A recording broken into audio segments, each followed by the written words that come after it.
we've got Republicans saying this is corporations, this is free market, it's sacrosanct. We've got the Democrats bought off by the same interest, lying, saying they're bringing him to heel and trying to stop this when none of that's happening. The corruption and the hubris is only accelerating, and meanwhile, people are so scared of a Chinese or a Russian spy, and, oh, they're so afraid of an al-Qaeda turbaned brown man. But when the real threat is these guys in $5,000 suits with Harvard business school degrees, how do we get the public to realize that in the 21st century, it's corporate takeovers, it's corporate espionage trumping governments? How do we get them to understand that this is life and death, A, and then B, where do you see this going? Because the bankers only seem to show more hubris. It's like they're completely insane. I'm so sick of the 9/11 crybabies who are whinging over what, in retrospect, is a minor event in terms of property and loss of life. When you compare to the outrageous financial terrorism of Goldman Sachs and J.P. Morgan, the people who are living in tents all over America now are the direct result of the wealth that they confiscated, and as a result of them co-opting the system in ways that they were able to make riskless bets and make unlimited amounts of money, and anytime they make a loss, they simply dump it into the public domain. And oh, by the way, there's another 125,000 unemployed this month, and another, the unemployment benefits are not going to be continued. And the unemployment rate, the U6, the actual number is over 20%. And the average guy, the CEO of Walmart, makes let me put this, the average CEO of Walmart makes in 1 hour what the average employee at Walmart makes in a 1 year. 1 hour he makes what the average worker makes in 1 year. Now, this is all basically engineered by totally destroying the fundamental supply and demand capitalist system that was in place before the Federal Reserve took over in 1913 and introduced the income tax to pay for all that debt and interest costs, et cetera. And it's perfect. They destroy capitalism and then blame what they've done on capitalism. It's insane. Well, as a couple of your guests have pointed out, the capitalism is not the problem here. The problem is that the folks are not obeying the laws.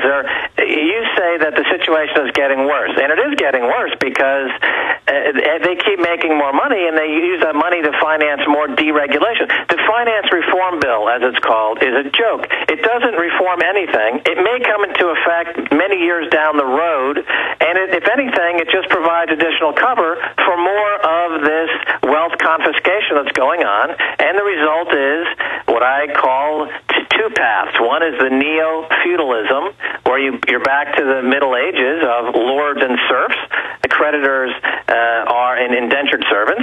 And then the other path, of course, I've talked to you about it, is what I call the casino gulag. And on that front, I just noticed that in Australia, there's some outrage because a company has introduced plastic credit card toys for babies to get babies hooked on credit cards and to introduce them to credit cards. And I've been saying this for quite some time, that the whole credit card companies won't stop until they'll feed credit card information through the umbilical cord into the womb to get fetuses hooked on credit cards. I'll tell you what, max-keiser, max-keiser.com. Do 5 more minutes with us on the other side if you can, because I want to finish up with the finances and the depression we're openly going into, and then I want to discuss a little bit about the oil spill with Max Keiser. Stay with us, ladies and gentlemen. We're covering it all, and your phone calls coming up as well.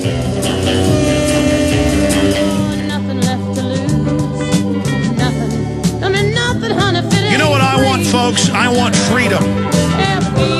Legalize freedom. Let Uncle Sam out of the POW camp. These great T-shirts available at Infowars.com. And your purchase of the books, the videos, the T-shirts, it funds our operation. We're having a big effect. Thanks to you spreading the word about the broadcast and getting films at Infowars.com like Invisible Empire, A New World Order Defined. And, of course, Fall of the Republic that Max Keiser is in. That film is so important. You show somebody Fall of the Republic, they'll understand who these crooks are. But, Max, we've only got about 5 minutes left with you. I wanted to get your take on the oil spill and how they're blocking all this international aid. And for some reason, his connection to France just dropped. We'll get him back on and hold him in the next segment. So get Max back on. But I wanted to get Max's take on the Russian situation. And his take was the same as mine, but it was basically this signifies a global shift, at least partly away from give up all your rights, or the man with a turban and a big beard is going to get you. Now it's give up all your rights, or the gorgeous redhead Russian spy is going to get you. Again, I have no doubt these people were spies because they were actually infiltrating something that mattered. British intelligence over 100 years ago began infiltrating Wall Street, the colleges. That's all declassified because that's where the power is then and then where the power is now. We have a corporate government, so the Russians are infiltrating there for their interest. But it's a non-issue because America's already been conquered by offshore banks. Now, if we ever get America back, well, then it's a serious issue to have Ruski spies running around in Wall Street. Max-Keiser, your take on that? Okay, I saw you giving me a thumbs up. Oh, it keeps dropping. Okay. So it's kind of like a cartoon. He's on. He's not. He's on. He's not. And then a very disapproving by the producers. He's not there, Alex. Okay. I thought this thumbs up meant he was on. And then thumbs down would mean he wasn't there. Thumbs up would mean he was there. Thumbs down would mean he is not there. Or in a gladiator type event, this would mean don't kill him. And this would mean kill him. What do you think the American people would do today if we had actual gladiatorial events going on? Would they say thumbs up or thumbs down? Well, humans are very, very brutal, ladies and gentlemen, historically. That's why we have to have some laws, a republic, if you can keep it, a small enough government to keep another government from coming and taking over, or to keep others from basically coalescing to come carry out their crimes against you. I don't believe in pure anarchy because I know it doesn't exist, but I want to get as close to total liberty as I can and as small a government as I can. But I notice the globalists are always pushing and promoting the fact that we basically have to all turn our guns in.